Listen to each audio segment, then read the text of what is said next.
fire that once again casts its eerie shadow over the face of the earth. The hydrogen bomb. The bomb that Khrushchev announces will once again undergo tests by the Russians. As nuclear tests ban talks reconvened in Geneva, the Soviets said that they would resume testing and hinted at a new, even more horrible weapon. The move was denounced heatedly by the West and neutralist nations.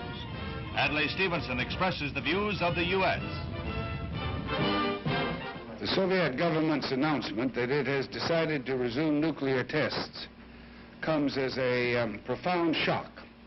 Once again, the iron fist of the Soviet Union has crushed the hopes of peace-loving people. If the Soviets are attempting to intimidate the Western powers because we intend to defend our rights and duties in Berlin, they are grossly misjudging the resentment of all nations, large and small, against threats and intimidation.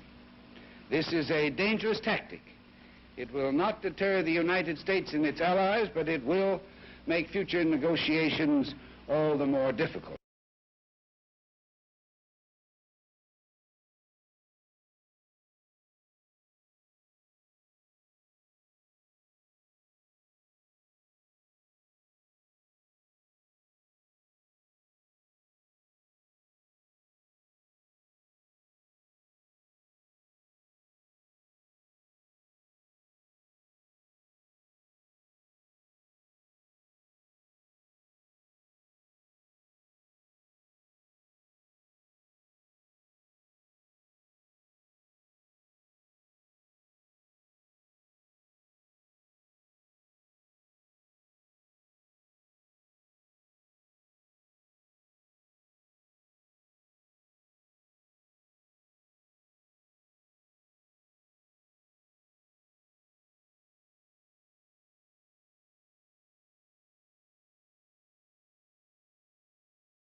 Britain fires its first H-bomb to join the United States and Russia as ranking atomic powers.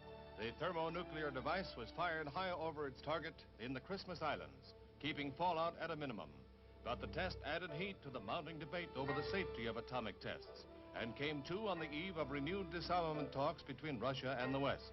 With a limitation on further atomic tests increasing in possibility, Britain has staked its claim to full status as a nuclear world power, perhaps none too soon.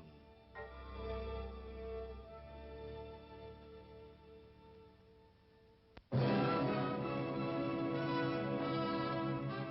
world was shocked by one of the bloodiest episodes in Algeria's grim and bitter 31-month-old struggle between France and Muslim nationalists seeking independence.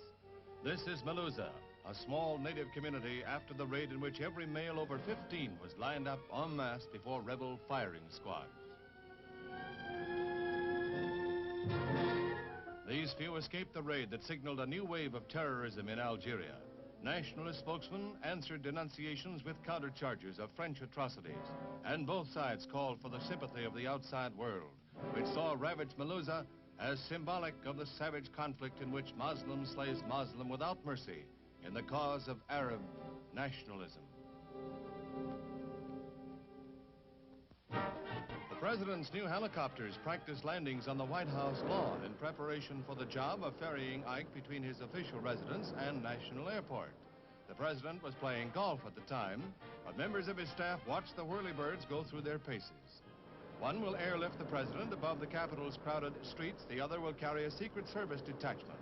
One other possible use for the White House helicopters, evacuation in event of emergency.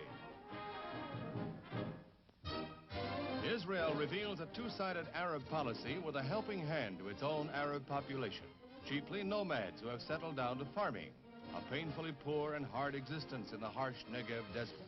But a brighter future is promised by new harvesting combines provided under a government aid program. Despite the skepticism of the oldest inhabitants, New farm machinery and training in soil management will make the desert bloom for Bedouin tribesmen. A huge throng, estimated at well over 100,000, jams Floyd Bennett Field in Brooklyn for the Model Flying Fair. Home-built replicas of conventional craft and also jet planes are entered in the competition, with prizes worth $10,000 for the winners. The air was filled with the buzzing of tiny motors, and one little speedster was clocked at 163 miles an hour, and that's fast for some real planes. Here comes Wrong Way Corrigan.